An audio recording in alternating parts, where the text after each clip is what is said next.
3 years ago, I met this woman at a party. I talked to her about 20 minutes. We did not click at all, and I feel like I can click with just about anybody. Finally, she said to me, "What is your problem?" She said, "What is your problem in life?" Which made me think of what problem do I have in my life? And I looked at it, and mine is polarization, especially in this country. And she said, fall in love with the problem, not the solutions, because solutions will come. And I came up with this idea of No Assumptions Civil Discourse Dance Party, which is basically bringing two people, panelists, and they've been vetted already, to talk to each other. Each one gets 4 minutes, up to 4 minutes to state their case. And then they get to look to each other and say, my fellow citizen, or Joe, or Steve, or Alice, or whatever the name is, believes this because of this, and same thing to the other one. A conversation ensues. When it gets heated, hopefully the audience will want to participate. If you have a question, you raise your hand. When it gets heated or contentious, I turn on the music and we get up and dance. Now, just so you know, the panelists have to move. They have to dance. They've been told that already, and that's why they're here. Rules are rules. Rules are rules, exactly. I will be dancing. If you are standing up and dancing, I will be dancing with you. I will come right out to you. And then, after the song is over, we'll sit back down and we'll pick up where we left off. Now, I do have a fact checker, and the fact checker will begin each of the segments, and we have 3 segments tonight. We're going to start off with military spending. We're then going to go to abortion, and then we're going to go to entitlements / taxes. The people that are up here, my panelists. No, they're not my panelists. The panelists that are up here are my friends, and I will support them. Let me put it this way. I hope we disagree. I hope we don't all agree. If we all agree, this would be a very boring night, and no one dances. And I want to dance because Eugene Snowden is not in town. Okay, thank you for coming. So, with that said, the rules are we do not refer to each other. We do not talk politics. It's only policy. So there's no D's, there's no R's, there's no Republicans, there's no Democrats, there's no liberals, and there's no conservatives. We are all citizens in here. All right? We do not talk about political figures, so political people we do not talk about. We might talk election, we might talk impeachment, we might talk, these are different topics that we've talked in the past. However, we do not talk about the politics of it. All right? I feel that those are buttons to push, and all of a sudden someone's something that they're really not. This is called No Assumptions, which means if if somebody says something and there's an assumption involved, I will stop them or ask them, what do you mean by that? And you as an audience have a chance to say, hey, wait a minute, I don't understand what that means. By all means, please do raise your hand. I encourage you to participate. Whew, that's long-winded, isn't it? Thank goodness you missed half of it. Are there any questions or comments to start off? All right. I say we get started. And we're going to get started with something as if it's music. And I'm thinking we're going to start off with this.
The audience has arrived already. Yes. I'm out of breath. I'd like to welcome J.J. Walcott, military spending. She is only one panelist, which means you all as an audience will be the other panelist. Well, I think it means I get to disagree with myself. Right? I want to put you straight. I get to have a couple of different personalities, right? 4 minutes, state your case on military 4 spending. minutes, goodness. All right, what to focus on? Military spending. Well, I think the first thing to talk about is how large it is. Hold on 1 second. What? You want the facts? Yes, Josh, please give me, sorry about that. Josh, give me the fact. The fact checker's here. Oh, facts, good. Facts. I'm the impromptu guy, so hope that don't screw this up. All right. 17% of total spending of our budget, 50% of discretionary spending. We spend more in the U.S. than the next 7 countries combined. In order, those are China, Saudi Arabia, India, France, Russia, UK, and Germany. It's about $700 billion, and it's 3.2% of our total GDP. Compared to during the Cold War decades, it was about 5 to 10%. Just to put that in perspective. Josh, where did you get that fact? That came from a fact-checking page? Yeah, Pew Research and from the government website, the actual budget data. U.S. government. Thank you, Josh. Thank you. Wonderful. All right. You can clap. Yeah. Yeah, so that was actually my first point, was that it's about 50%. So a lot of people don't realize that what we spend in defense, all other 14 departments combined are about the same, which is a discretionary difference. He said 17% of all of our budget, but only a small portion is discretionary, meaning we can choose how to spend it. So it's a lot. So explain that to me real quickly. Discretionary means the president can spend it however he wants to, or the Congress can't? No. Congress tells the president or the executive branch, here are the buckets you have to spend. So you have a bucket for border control, you have a bucket for education, you have a bucket for pieces of military, right? It might be for airplanes for acquisition, and it might be for research and other things. So it's interesting. One of the points that he brought up was that China spends substantially less than we do, and in fact, they spend substantially more on education than they do in military. I think it's 2 or maybe 3 times. I'd love the fact check on this, but it's substantial. So makes you wonder kind of where's our priorities in comparison to some of the other nations. So what does that mean to you? It means to me that we are really focused on insulating ourselves and making sure that we try to stay dominant in the military world, but maybe not as much focused on helping our young people or even our middle-aged people who are trying to segue into new jobs. We're not necessarily keeping all that going. So you're saying, it's a big change. And let me see if I get this correctly, since China puts so much money into education and we don't, we put it into military, that is the reason, they flip the focus. Yes, they flip the focus. Yeah. So you feel, where should the focus be? Well, you kind of have to have both, don't you? But the problem is, General Dunford, who is the former chairman of the Joint Chiefs, in 2017, so now 3 years ago, he said we had 5 years of military advantage left. So we're spending this much money, substantially more than anyone in the world, and yet we're still losing our advantage. And part of the reason is because we're not building people up to be prepared for military. We only have a 29% eligibility rate, which means that only 29% of our young people are eligible for military service. And why is that? It's a variety of things. It can be mental health issues, it can be physical health issues, it can be a variety of other ailments, organic issues, but for a variety of reasons our young people are not eligible, and then of those that are, a lot don't want to serve. Okay. So yeah, it creates this You're saying only 29%. Questions, comments, anybody yet? Here, yes. Oh, I'll be happy to. Yeah, by all means. Coronavirus thrives in an environment of no defense. Okay, what is your point? Yeah. What are you trying to say? Of a disproportionate lack of defense. Any virus, HIV, thrives in an environment where there's a lack or disproportionate lack of defense. Different bodies, different organisms have a need for a certain level of defense, whatever that organism is, and so there needs to be immunity against things that are antithetical to that organism. Okay. So therefore, you see what I'm saying? Well, so you're saying with no defense, this virus. No, is... I'm saying a proportionate level. Okay. Whatever that proportionate. You're I saying don't know there's what it is. a correlation I'm just between saying- military I'm size just and saying, I spending? don't know what that proportion is. I'm just saying, whatever that proportion is, Okay, so it needs to be proportionate to the attacks. okay, so let's zero in on this. What proportion do you believe in? I don't. Oh, you don't. I don't have a number. Okay. Because it fluctuates constantly depending upon the environment. Okay, so $700 billion we spend. There is no such thing as a budget in the military, please.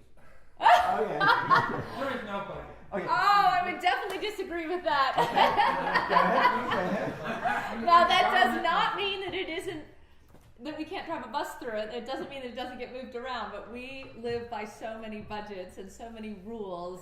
The federal acquisition rule book is about this thick, and it has paper as thin as the Bible, and we live by budgetary rules all day long to a fault.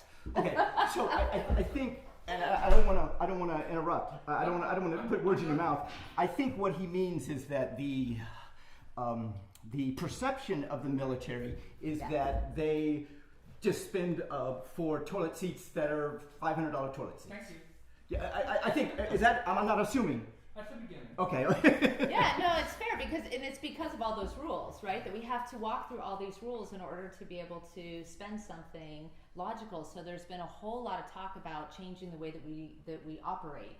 For example, here in Orlando, there's a huge hub for what's called an OTA, Other Transaction Authority. And what that is that it allows us to rapidly spend so that we're not spending $500 on a toilet. We're just spending the normal 80, 90, whatever normal amount is. I think it's $14.95 at Lowe's. Question right here, or comment. So with infection diseases, if they get lowered, non-infection diseases arise. Mental illness, cancer, like diabetes, like heart issues, and that's a huge rise in America, where young veterans are committing suicide. It's It was a huge 22 a thing. day. Yeah, multiple a day. So if we do have a big military force and keep out infections or whatever, Defense, for example, having yeah, defense. and then you have another con that happens. Oh, so what you're saying is that, do you want to take What, this? Or you I want- think what you're saying is that if you make one change, the metaphor that we use in our discussions is that essentially the whole system adjusts, right? Because it's an ecosystem. And so you have to make a holistic change if you're going to make it, not one-off solutions. Okay, jump into that. Holistic. Yeah, so, well, and this is actually an argument. So if you Google Mark Mickleby, for example, his name, call sign Puck, and what he worked on was a couple chairmans back, they came up with this national strategy for how to reduce military spending based on a strategy, not just what we normally do, which is cut 20%.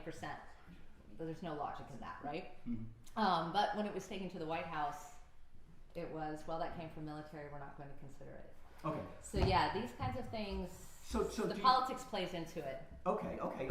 And the politics plays into it because an administration doesn't want, and I'm guessing, administration doesn't want to be seen weak on military. No, it comes down to spending in different pockets of the country. So I had an experience once where I was on the Hill and we were presenting our projects and what it is that we spend our money on. And everybody had a map of the United States from all the different programs from the Pentagon.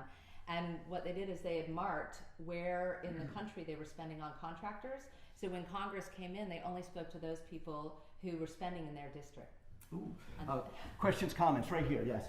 I think before we go further, a few things need clarification.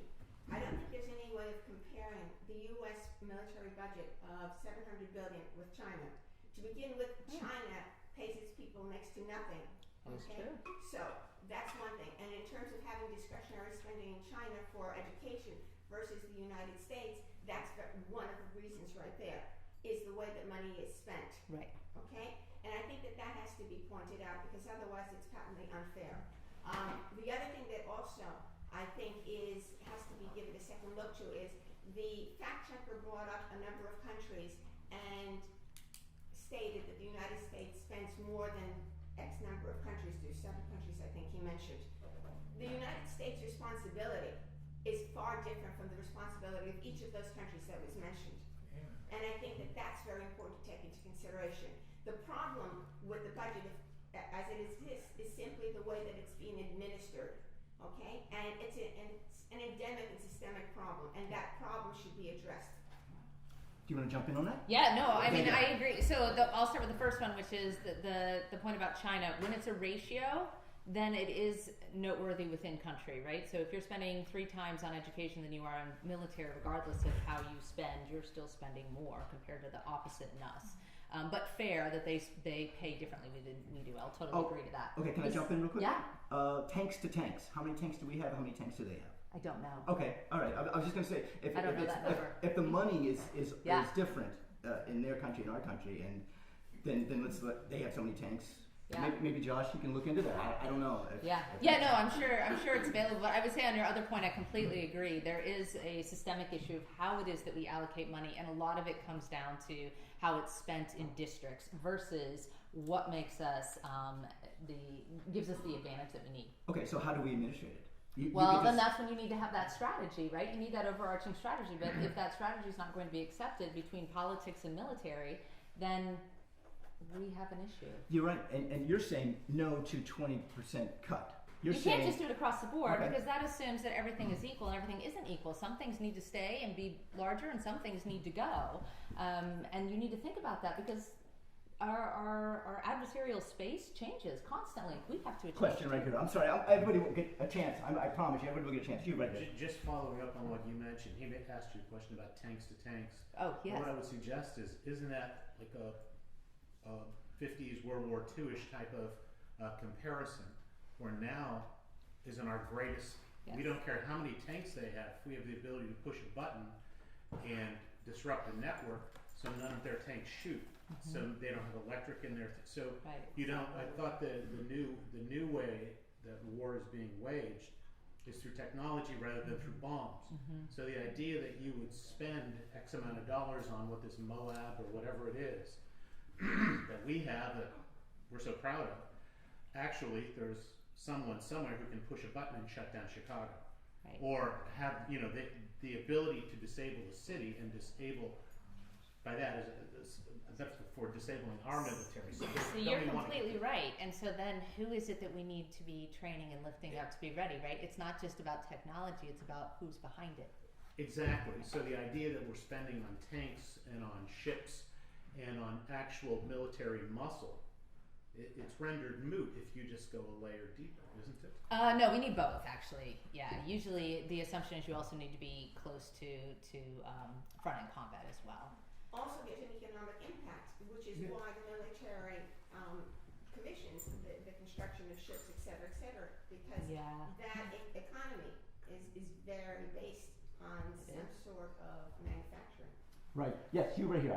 Everybody's going to get a chance to talk. How much time can I have? You get less than 3 minutes. First of all, that man's absolutely right. You're always fighting the last war.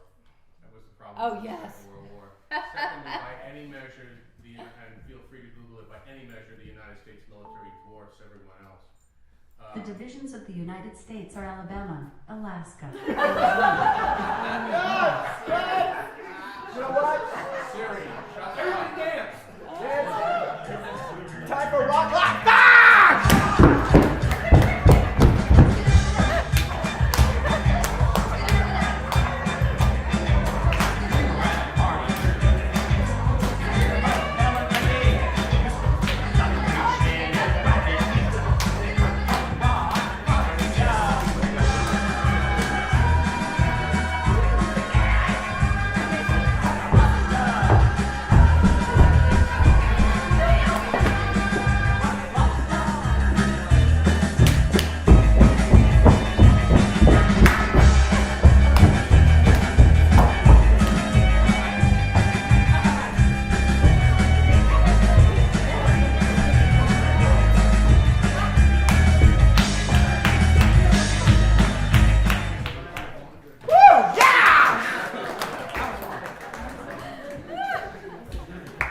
Rich, right? Rick. Neighbor. We're going to pick up with you again. Thank you. Yes.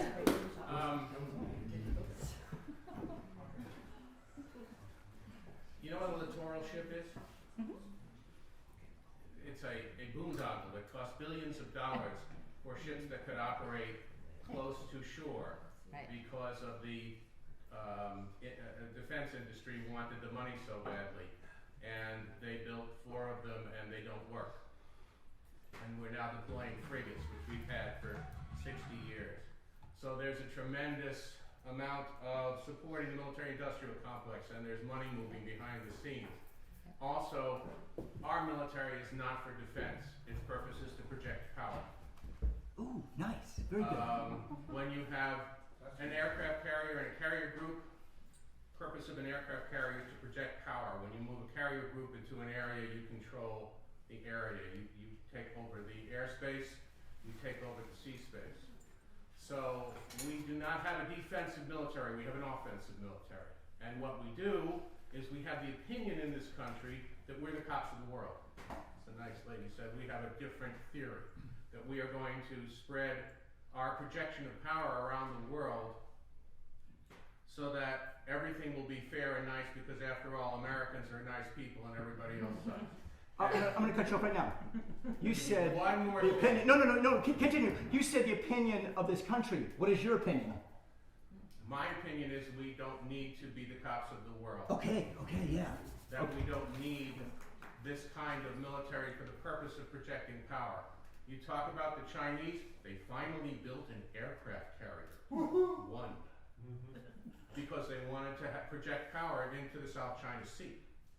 And that was a great disturbance in the force. America had a spasm. They sent the 7th Fleet because of that.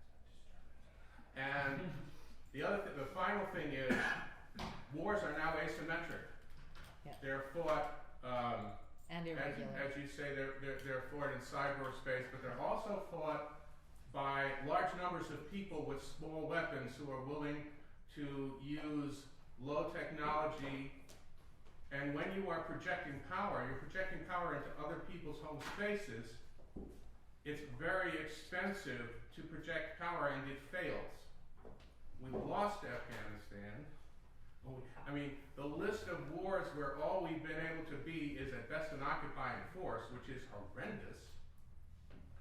And I saw a map of the world, and I wish I could tell you where to pull it up on Google, where it was the perception of the nations of the world as to who the aggressor was. And 80% of these nations of the world think it's the United States, with good reason, because we are projecting power, and who says we're the good guy? Okay, so what you've said, let me see if I can put it into some words. You're saying that we're projected as policemen of the world, and you do not agree with that. We should get out of I'm saying that we should measure a defensive military based on defending ourselves, and it's not our responsibility to be the cops of the world. It's our responsibility to contribute in tandem with the rest of the world. That we should not be, there's a fire somewhere and NATO says we have to go put it out, and the Americans show up and a few people from other countries. We should not be in the business of policing the world, because our opinion that we're right isn't right, and it's failing. We should dismantle this military, tell the military-industrial complex... Okay, I'm going to cut you off there. You got more than 3 minutes. Josh, what time do we have? Josh, what time do we have? What time is it, Josh? 8 o'clock. It's 8 o'clock. Ooh, we got to get going. You get to finish or say whatever you want to say. Wow. Yeah. Well, that's a lot to respond to. So You got I'm 3.5 minutes. As he had. Don't No worries, no worries. apologize. That's the whole point of this, is to have those discussions, and certainly to police the world is something that actually most of people who are in military don't hold that view. But I think where you're going is the political decisions that drive some of those That's choices. what winds up happening. I agree with you. Right, and there is a The military difference. doesn't think that's their job, but that's what Right. winds up happening. Right. So I'll end with a story. This is a true story. I was writing for my blog about what the United States can do with NATO and how we can operate. And I wrote about how it's important that we be leaders in the world.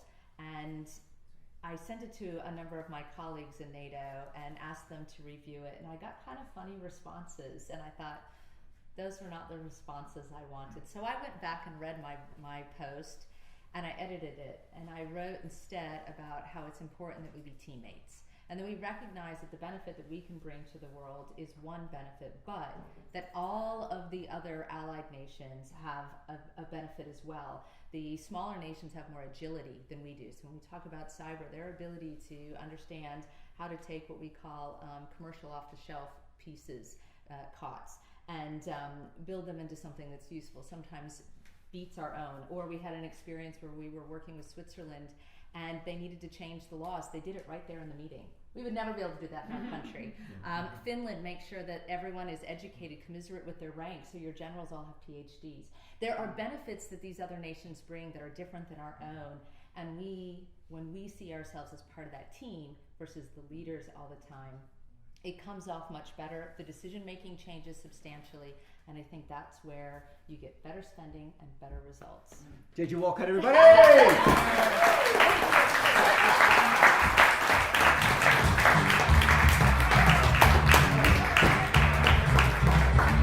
JJ Walcott! Dance with me!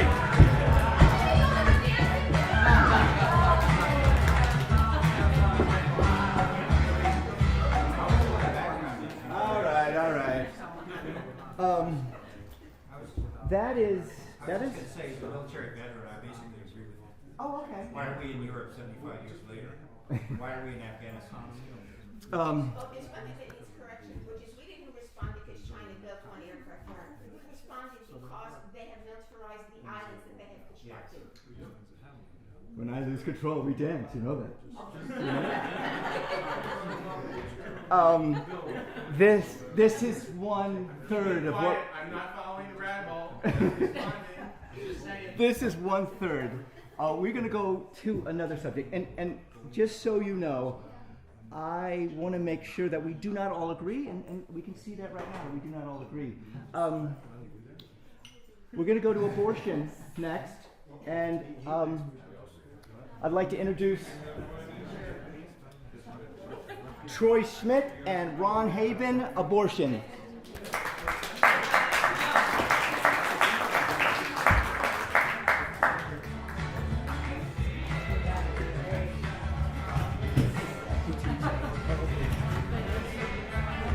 No. First of all, stand up. My brother. This is a picture right here. TV guy. I thought we were going to talk about which height is better. I'm going to do something real quickly. I'm just going to get the next song set up because I'm going to be moving out of here. And I'll let you guys do it. Let's see if this is a good song that we'll do next.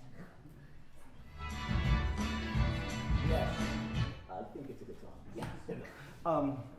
Troy and Ron, we're going to start off with Josh and some fact checking from the same places you fact checked last time. Yes. Okay. Go ahead. A few different places. So I'm just a messenger. So according to the Cornell Legal Information Institute, the legal opinion of Roe versus Wade, I wanted to clarify this, says that women have the absolute right to an abortion during the first trimester, that the states have the right to apply medical regulations during the second trimester, and that states have the right to ban abortions during the third trimester.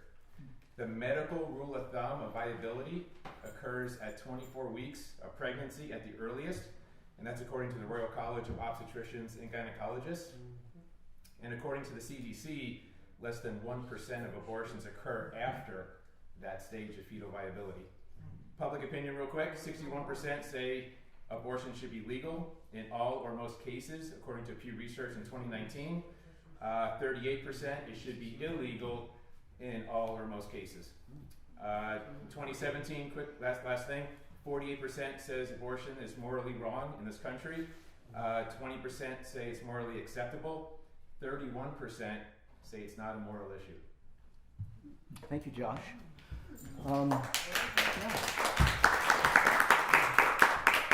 So we flipped a coin, and who goes first? Did we flip a coin? Rock, paper, scissors. Here we go. Ready? Rock, paper, scissors. Are you in it too? No. I was just getting this started. Oh, okay. Ready? Rock, paper, scissors, shoot. Oh, you win. Do you want I to go first? win. You want to go Great. first or Second. second? Okay. Ron, I'll you have go 3.5 third. minutes. I'll go third. You go. Oh. Okay. Well, one thing that we want to start out with is agreement, and that is that this is a very, very, very personal and serious subject, this really touches on the holy, as far as I'm concerned. One can imagine a woman having a very, very life-changing decision to make, and that would often be between she and her deity, and if not deity, her conscience, and her partner, her family members, and it's a decision that she will, one way or the other, live with for the rest of her life. So this is anything but frivolous. There's no such lifestyle that contributes in any way to this decision.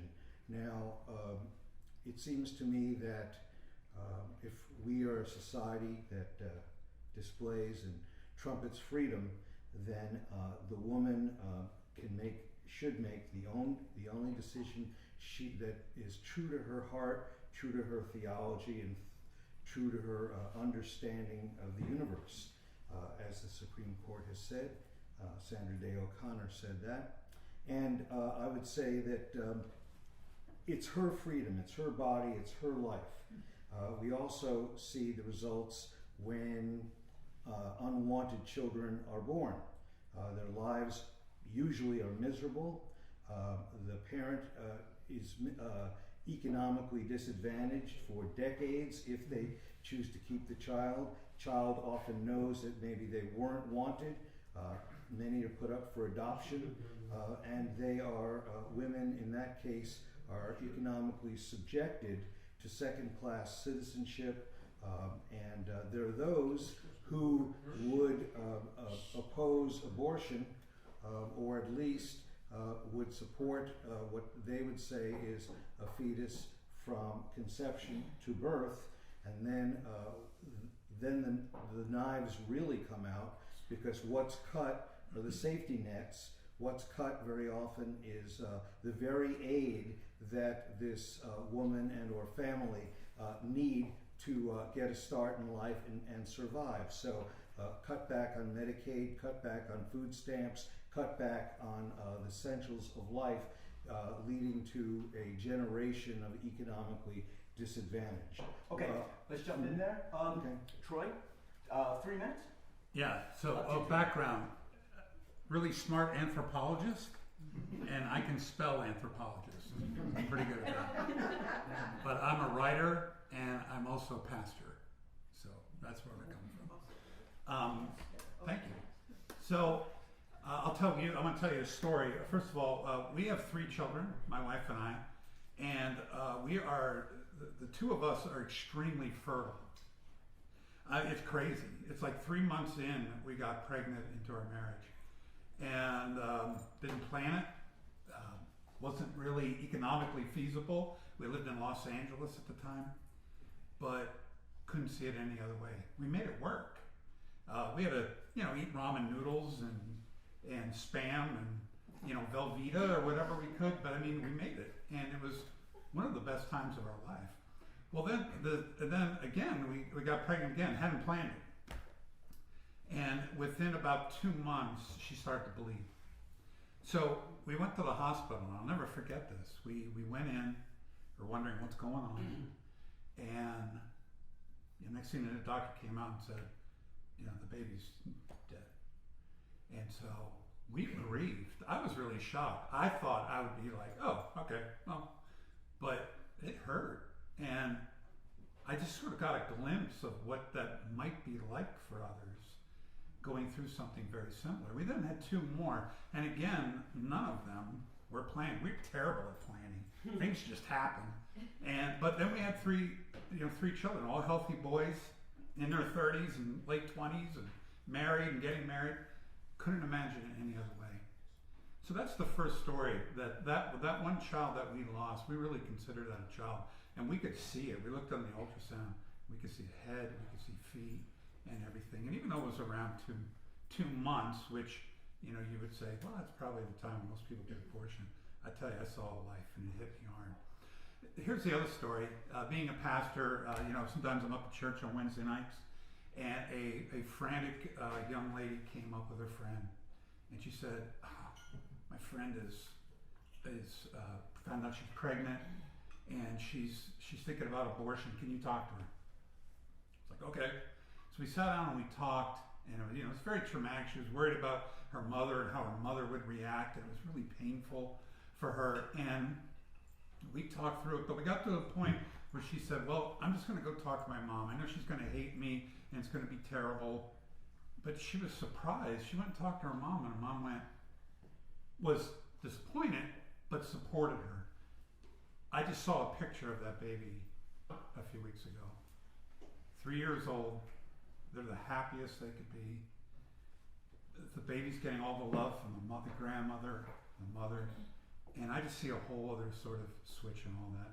So I think this issue, the biggest question for me, and this is, comes from a spiritual standpoint, is when does life begin? Now, as an anthropologist, you probably have a different answer than I would, as someone that's a Christian. I would look to Scripture, and I would see, like Psalm 139. Okay, so let's wrap it up, and let's get right to what you believe about abortion. Sure. Go ahead.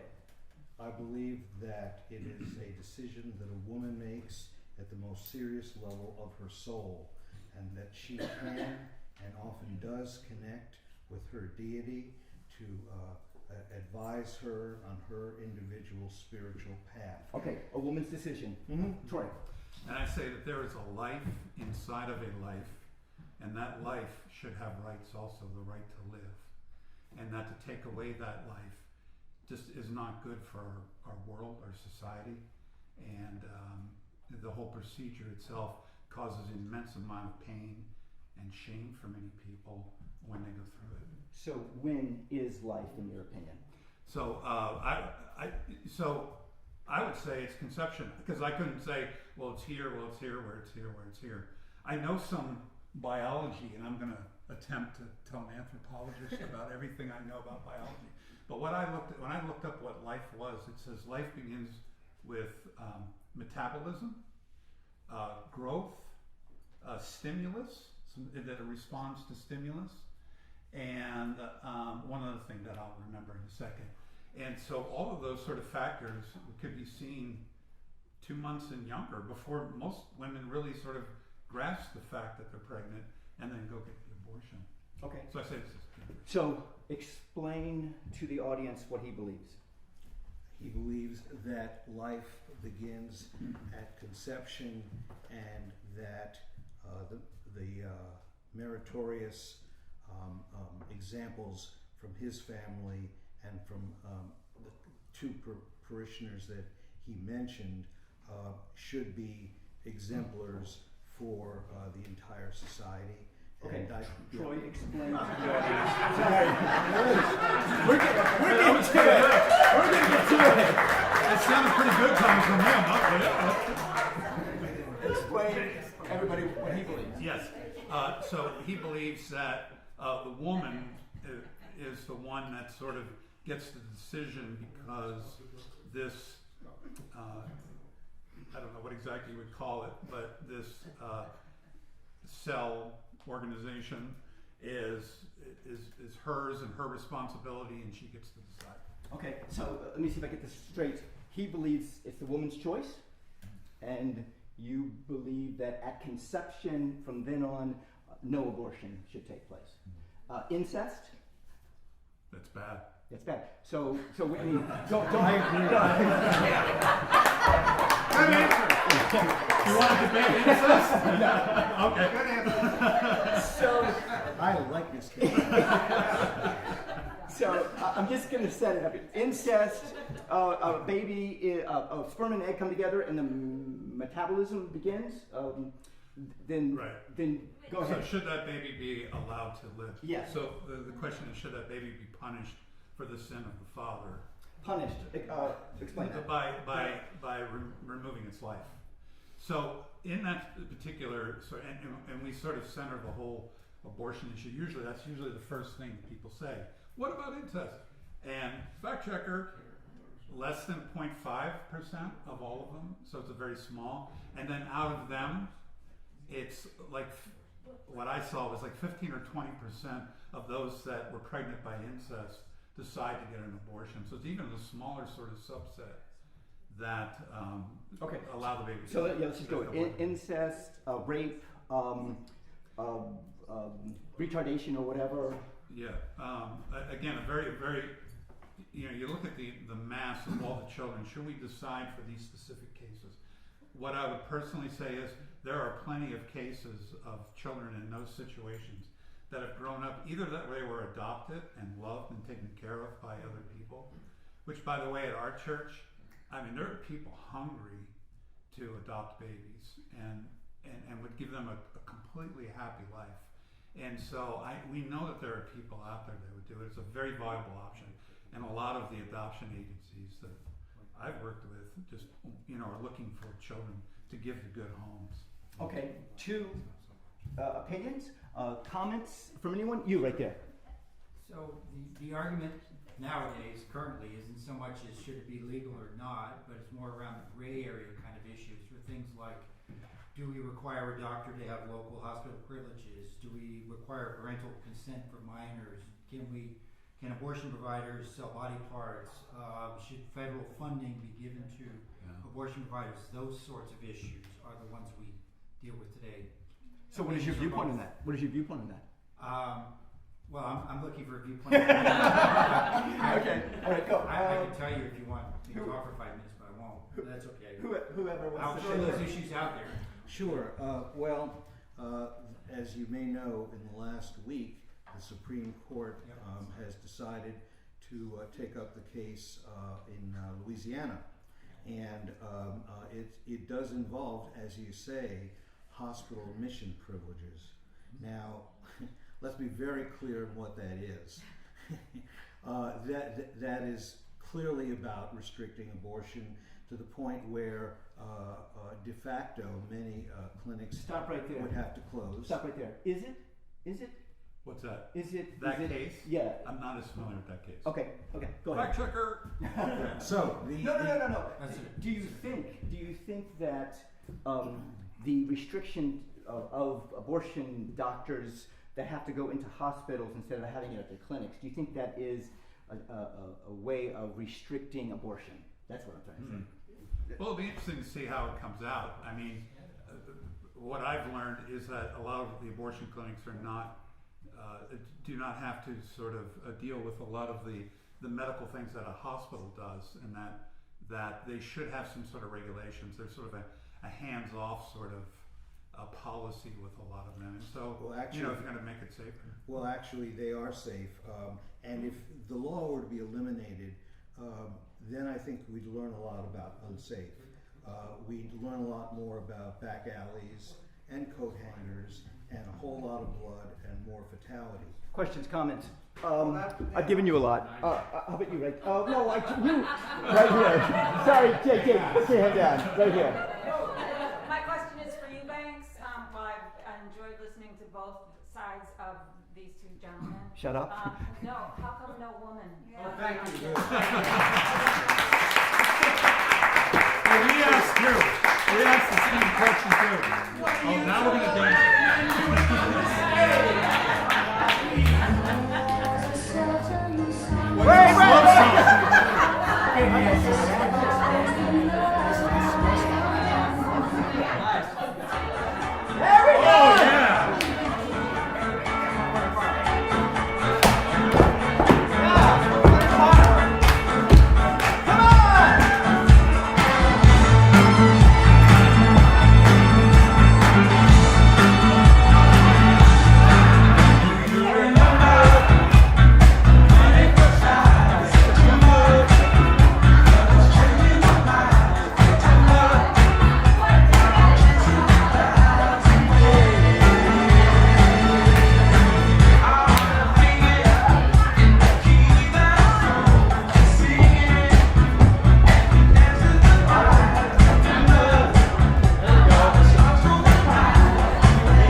Hopefully, she is out of breath, so I don't have to answer. No.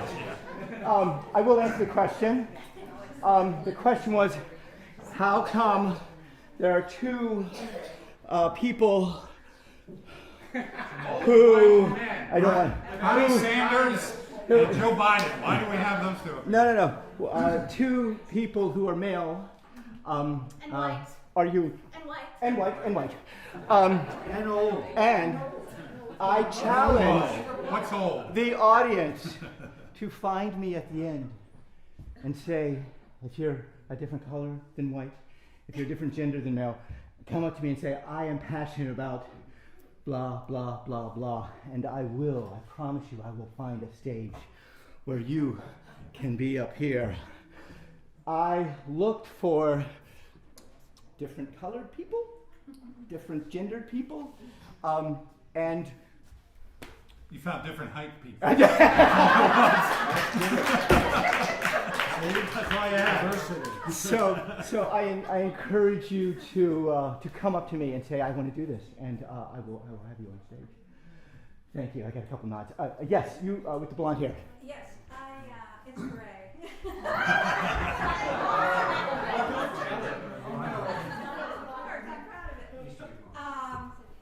Besides the two white men on the stage, the three white men, I think the pastor comes to this, the first sentence he said struck a chord with me, and it wasn't a very harmonious chord.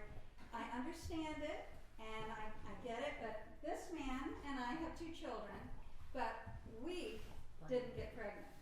And, I know that you said that we got pregnant, you and your wife, and he has been by my side, by our children's side, at the utmost level. But were we pregnant? We were never pregnant. And so, you can tell which side I'm on. But Hold on. No assumptions. What side are you on? I'm on Ron's side. Oh. Okay. So you believe that's a woman's choice? Absolutely. Okay. A woman's choice. And I loved what Ron picked up on. We were thinking the same thing. The two exemplars, the people in your community and your church who the grandparents came in and all that. I am an inter-school teacher, elementary teacher, and I've gone into a lot of homes where mostly African-American families, the grandmother is raising her daughters, and some of the sons, little children. The grandparents were raising these children because their children were not capable, did not want to, and there was abject poverty all around. And as a teacher, I saw these children falling farther and farther and farther behind. They were loved in that family by the grandmother, but they didn't have the opportunities that a lot of the families that you were talking about. And those who want to be able to have a child so that it can be adopted, you can't know, and neither can I, because it hasn't happened to me, but what's in the heart of a mother for the rest of her life who has given up that child for adoption. We've all seen movies and depictions of this. Hi, I know you. Well, we're going to cut you off there. Troy. Yeah, so, the assumption through all of it is that her life is always going to be bad and miserable. I'm a chaplain for a football team, and it's 80% African American, and so I see that same sort of thing. There's a lot of mothers that are there and everything. Who is it they always thank, and who is it always gets the credit? And they're enriched by their children as they grow and as they become successful and all this sort of thing. So there may be tough times, definitely, in people's lives. And you probably were witness to that. But to assume that her life is terrible because of these children that's a tough assumption. And would it be any better if all of those children were aborted? Ron, you want to jump in? Yeah, as an improv actor, I had a few occasions to be at the Orange County Orphanage, and I got to see way too many unwanted children. The rather than go into those stories, the meaningful one among many was when I was a docent at the History Center during many years ago at the Anne Frank exhibit, and through the lines of white sheeted gentlemen, we escorted people from the orphanage into the museum. And the constituency was way different than I'd ever experienced, and that is to say 12, 14, 15-year-old kids would come up to the docent, come up to me, almost nose to nose, eyeball to eyeball, and as I was explaining the exhibit, and I didn't quite understand it, but then it came to me that they wanted to be sure I was telling them the truth. Because if I was, and I was, and it sounded so fantastic to them, that they're not told the truth a whole lot. They haven't been told the truth a whole lot, starting with their natural parents and their natural mother. And so they wanted to know, eyeball to eyeball, very uncomfortably, if I was jiving them or not. And so 30 kids,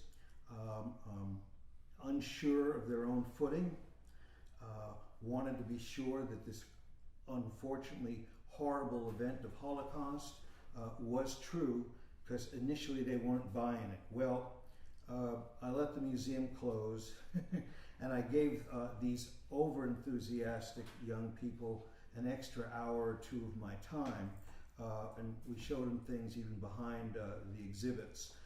Because I wanted to give them a fulfilling experience. So just to say, as a snapshot, if you're not even trusting reality or anyone over 30, it's a tough way to start out life. And there's no need to go into the stories that created this abomination, but at least I'm glad the orphanage was there and they've got a tough row to hoe. So that's, we can talk about truth at maybe another time. One last question. We have like 3 minutes. Yeah, right here. I have a question. You talked about the growth of cells as biological fetus human. If in your understanding, if a person was to develop cells that were cancer, would you allow a person to be treated for that?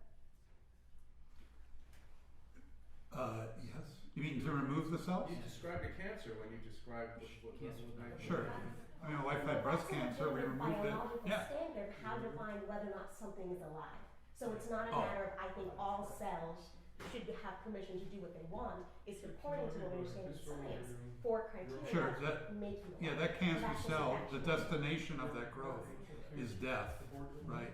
Whereas with a zygote or whatever fetus, the destination, the end result of that is life, where a cancer cell is the other direction. What if it kills the mother? What if the zygote dies on its own? Like what I shared? Yeah. What about it? Yeah, it's tough. I've got, go ahead. Are you okay? Why would you clean up mold in your house? Mold? Mm-hmm. Yeah. That cell's growing. Right. So let me jump in real quickly. Mother's life, baby's life, who wins? Or who gets to live? Are you talking about you have to make a choice between the two? Yes. So I would say my own personal choice, I would let God decide. That's a tough. Wow, look, that's a tough one. I know. It's a tough decision. I'm not saying that's easy. You know what? We're going to end it there. Okay. But I'm just saying it's a tough one. Yeah. So. Great. Wonderful. Troy Schmidt and Ron Haben, everybody.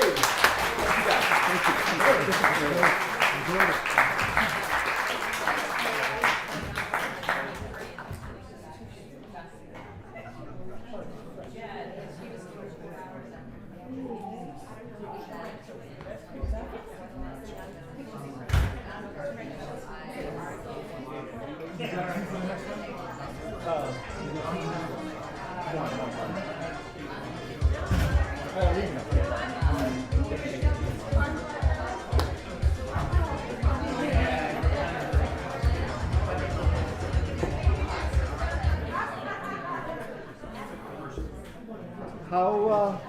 Wow.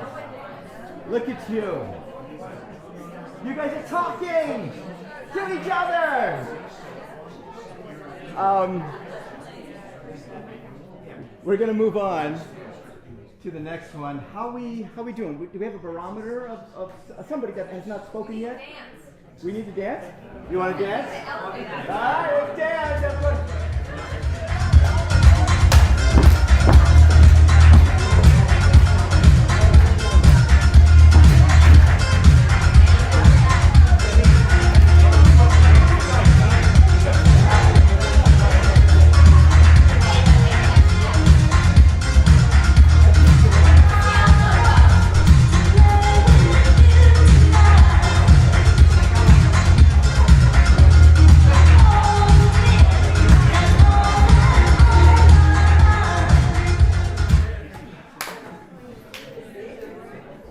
Nick Brown, are you here? Nick Brown.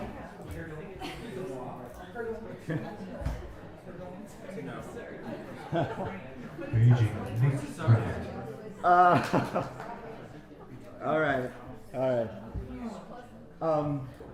This is a Nick. Are you here? Hold on one second.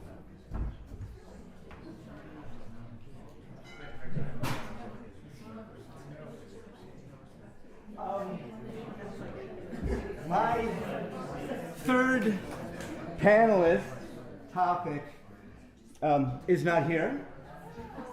So we're going to try something extremely impromptu. I am looking for someone who is passionate about a topic, you know what, of today, stock market. Let's go stock market. Is there someone here who is in the stock market and feels passionate about how that is moving? Anybody? About coronavirus. Not Corona. We'll go that last. If you want to come up, we'll do coronavirus. Do you want... Mr. Manx, can I make a suggestion? Yes. If we have the time, would we like to attempt an impromptu ladies redo? Oh my God! Would you come up? I would. Oh my God!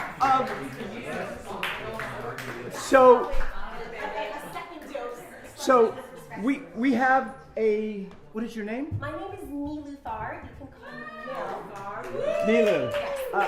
Running for Congress. Nilu. Sit down, in your chair. Yes. And this will be abortion, correct? Yes. Okay. So we get and. Was not abortion. I wasn't. Or maybe I was and I survived. No. Hold on. Is there someone else who has an opinion? I don't know if it's hers or not. Who would like to come up here? Male, female, dark, white? An idea is if we could find two ladies on either side of the spectrum and maybe have a little moment like we did before. Okay. Is that something you think would be enjoyable? Yes. So I would have to say my stance. I am actually pro-life. Okay. So I think there'll be many people who could be my other half. Okay, we'll start with you and maybe somebody will come up. So, Nilu, you are pro-life. I am. Explain your point of view. I'm going to piggyback from what we just heard, right? Because I think it's better to continue the thread in that direction. Mr. Ron, thank you for starting on a note of mutual understanding. And I thought that both did their best to handle things compassionately. But something that I heard reverberated in the conversation was, we call it a woman's choice, yet it sounds like her choice is influenced by her economic status, by family approval, by the people in her circle, by many other factors that are essentially out of her control. And I worry if we give ourselves too much credit with the term, and pat ourselves in the back for the term choice, when, and this is just in my heart, so I'm just going to throw it out there. Of course. I feel like our infatuation with this, with abortion, and I know we say it as a women's rights issue, but in my heart, what I always see it comes down to is we still, somewhere deep inside us, hold on to the idea that at the end of the day, it's her problem, it's her fault. So if someone's going to take the hit to fix it, it's going to be her. Because we celebrate when maybe laws are passed to extend abortions, which can run between $2,000 to $6,000, when for a fraction of the price, you could institute vasectomies in your young male's population. But no one would ever say yes to that, even though it impacts them so little. It's reversible. It doesn't cause nearly much pain and no regret because there's no zygote and there's no fetus to come to. So I feel like at the end of the day, the burden is not properly distributed between men and women. And I think, and this is an assumption, men like it because the ball's in our court. And in order to get girls to like that the burden's on your shoulders, tell you, oh, well, a good woman would choose, or a good woman would do this. So now we have a society where you have the very difficult, sensitive choice whether or not to abort the baby because you think it might enhance your life in some way. There's all these repercussions of, well, now if I do have the baby and things are difficult, well, it's my fault and I have no excuse because I could have aborted it. So I wonder if there's a break in the system and the things that we say and do are just covering over a problem that hasn't been addressed. Let me see if I can take what you said and put it in my head. So you're saying you're pro-life because of the assumptions that women, it's a women's problem if she gets pregnant, correct? I'm pro-life for a slew of reasons, okay. But I think what has kept me pro-life is what I have observed, yes. Okay, so if men had to get vasectomies, let's say... That was semi-comical, but it would be very practical. Yeah. Okay, yeah, I mean, I'm for it. Because at the end of the day, so let's say vasectomy versus abortion. There's no sense of guilt versus now, oh, okay, I'm a modern woman, I got pregnant, I aborted it, I took care of things, I still have a good career, but now I'm holding on to a little guilt. Now, they say roughly women tend to respond in 3 categories. Some have no issue with it. 3 categories. Oh, and this is guilt. No worries or no ramifications emotionally. Some do feel some sort of guilt and sadness right in the moment, and some may not. And the 3rd category find it first, and then maybe later when they're in a parallel situation, when they're having a wanted child, and they see that little ultrasound, like, oh dang, oh that was what happened at 16. Right. Then it can sometimes take a different light in that situation. Right. And I'm thinking, why are we even getting to that point to begin with? Like we mentioned, that it's insanely personal, and there's a whole spectrum of people. The people who are on one end who know under no circumstances they'll ever get an abortion, they're making decisions that coincide with their values, and they're left happy with themselves. Okay. Go ahead. I'll make it very fast. Thank you so much. On the other end, they're found in abortion all situations. They get an abortion and they feel great, and they don't mind. But we have such a vast gray area where the regrets sometimes come into play. I don't think, if you tell me I'm getting my wisdom teeth taken out, and instead of telling me all the ramifications of it and that it's going to hurt, you're like, no, it's not a tooth, it's a marshmallow. It's fine, you're going to do great. Then when I'm in this situation and it's not a marshmallow, now I'm less prepared to handle the situation, and I think that's another hit on women. I think a choice that is based on not fully educating on what it's going to be like makes it harder, and that's not really a choice. And a choice based on your social fears of reprisal, that's not really a choice either. Okay, may I challenge you? Yes, of course. Let's make this personal. Okay. You get pregnant for whatever means, incest, whatever. I mean, let's make it personal. Yeah, make it ugly. Let's make it however you want to make it. And do you keep the baby? Because I know where I fall within myself, I think I would feel worse in that situation, regardless, if I were to have the abortion. Okay. Let's say even the worst scenario, I'm already dealing with a lot, and I know myself.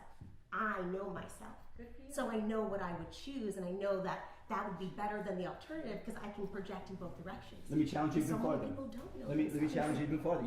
You sound like you've thought about this for a while. I think we all do, right? Well, I don't, I'm a man.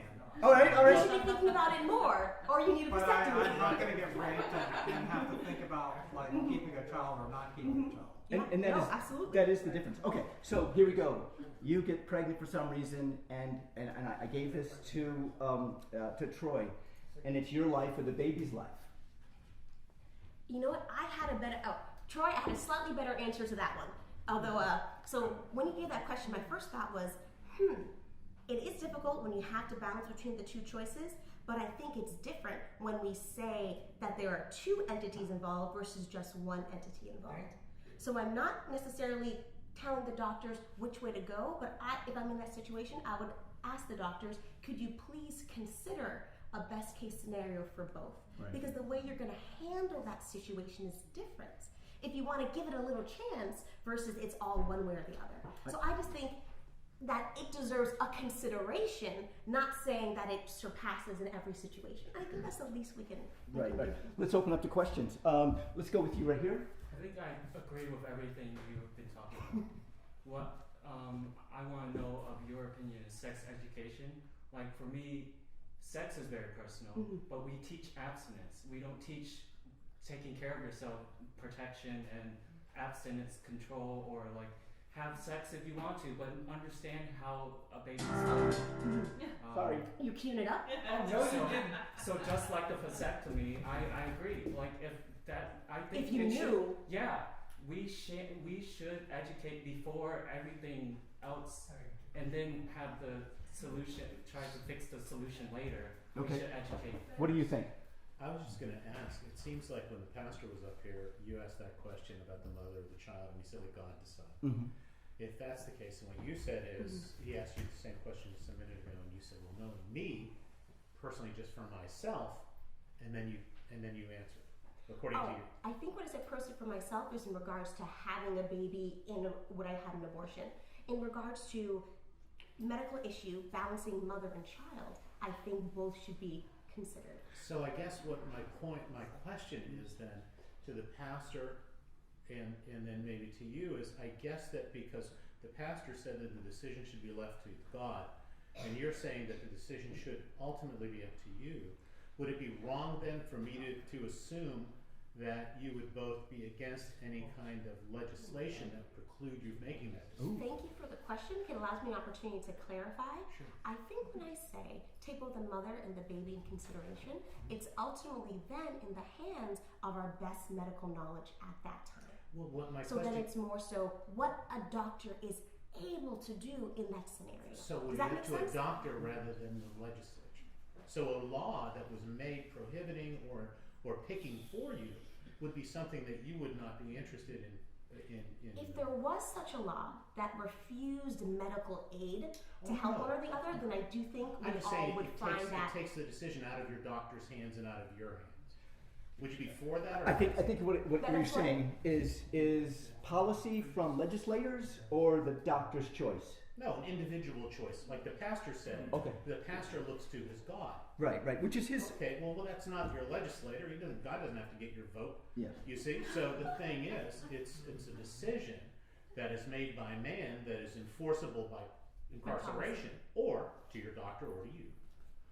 And the pastor says, well, I leave that decision up to God, which I personally would applaud. And I think that if the situation, I don't mean to make this about you, No, it's fine. but you find yourself in a situation, whether you're in a loving relationship or, heaven forbid, she mentioned rape, probably maybe the worst thing that could, incest or rape, I can't imagine. To have that not Rape be, is worse than incest, guys. Okay, And well- sometimes incest is weird, but sometimes consensual. Rape is definitely well, worse. just whatever you pick is the worst. My suggestion to you is to forfeit your right to decide. I would think would be the opposite of what you're talking about. That you would want the right to decide for you Correct me if yourself. I have an assumption. Usually, when I think of laws and policies intervention of what you can do, it isn't necessarily in regards to what is medically necessary, but more so what is permitted in terms of culture or population control, right? So we don't necessarily have a law saying that if there's hydrocephaly in the case of a baby that cannot be delivered, that the mother must have, her pelvis torn apart and the baby delivered. So law rarely, I haven't heard where it's intersecting or prohibiting medicine. So because of that, I don't think we can use medicine to then curtail policy, because the two tend not to intersect. Let's go to something else. Let's add to it. Yes. Oh, I'll get you next. You'll be next. I promise. This is your house. I will leave at 9 o'clock. Oh, that's okay. This week it drives me a little bit bonkers because there's two different discussions being had. One is about choice and one is about abortion, and they're not the same topics. Number two. Explain.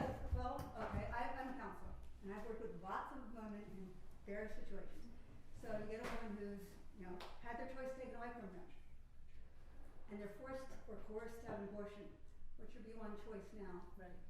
I love that you said that. Here's my view that I didn't think to state. I am pro-choice, anti-abortion. Does that make sense?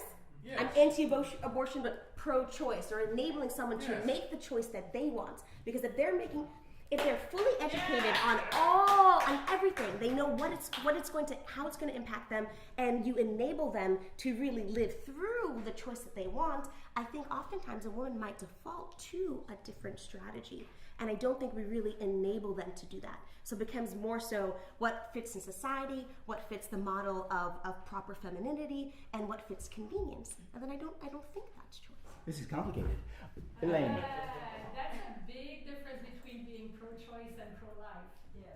That's a big difference. All right, hold on. Right there. Hold on, explain. I invented this. But like something that you said, because I think a vasectomy does not prevent, it prevents being pregnant, but the problem, the premises to this question was abortion or not abortion. So we're past the vasectomy. Mm-hmm. This is not a choice. You could have your tube also. And it's reversible. It's a little more expensive and a little more, but that's prevention. That's education. Yeah. Or get your things in order, or take your pills, or and there's it's never 100% thingy. Okay. Now if you're faced with abortion, being pro-choice is way different than being pro-life. Yeah. And I'm glad you made that difference, because you didn't start with that. And so that makes the discussion very different. So my pro-choice is different than if you were raped, you would keep that child because you are in a place where you feel strong enough that you would be able to live with it. But there are many people that would not be, so they need the choice. And they need the education and they need the support. And if you, in Canada, we have the choice. Here, you don't really have the choice. And then that girl that is not financially able to support does not have the help from the government. And that's also a problem of this society. Okay, I'll give you a chance to respond. Right. We're going to get two things. All right, hold on. Unless we want to go dancing. No? All right, go ahead. The first half. Help me, there's something you said at the end that I thought was noteworthy, and there's something you said at the beginning. And sometimes when you're putting everything together, you can sometimes... The idea was that you can't be pro-choice and anti-abortion, or pro-choice and pro-life at the same time. Or can you? Well, of course. You mentioned that in the case of a rape, and then I know that I would be able to live with this, right? I in my experience, and maybe this would help craft it, the people in my world who are like, abortion is awesome versus abortion is terrible, if I were to put them in two sides, I know. Actually, I was going to say, would be maybe like my friends and my peers. Hold on. Do we need a dance? Dancing. Time's up.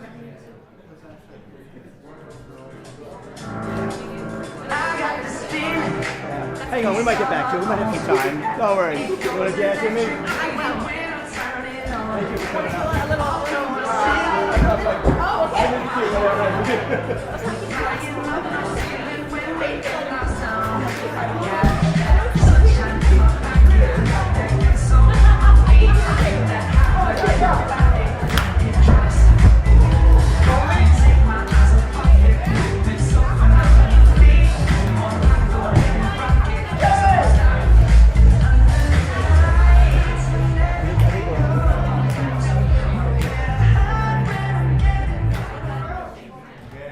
All right, let's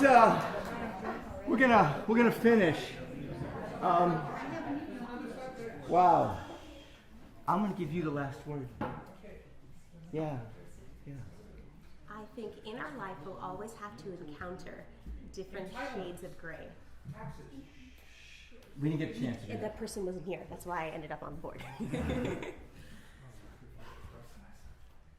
At the end of the day, knowing all of your options and having the power to maximize all of those options is one of the most magnanimous decisions we can make for ourselves, our society, and our country. And I fear that, as the missus mentioned, oh, well, once you're pregnant, you're past the point of no return. You have to either choose abortion or non-abortion. That's true, but I think a big factor of our society and what influences people's decision making when they're at that point and before they're at that point has to do with culture and what's publicized. We joked and said, oh, vasectomy is a great opportunity, a great option, but we don't talk about that, so it's a great option that's not being used. And at the end of the day, it comes to, we talk about what we accept, but we decide the options, and then they're discussed, and then people are looking at life through those options. Versus if we didn't default so much to wanting to, I know we want to protect the ability, but when we protect it to the point that it outshines, as a young person, you think that's the biggest thing because that's what you hear about. So you end up missing other turns in life, and it increases the amount that go down that way, who don't want to go down that way. What I hear from you is education, which, by the way, we're going to talk about that at our next one. What is your name? Nilu. Nilu, everyone. Thank you. Thank you.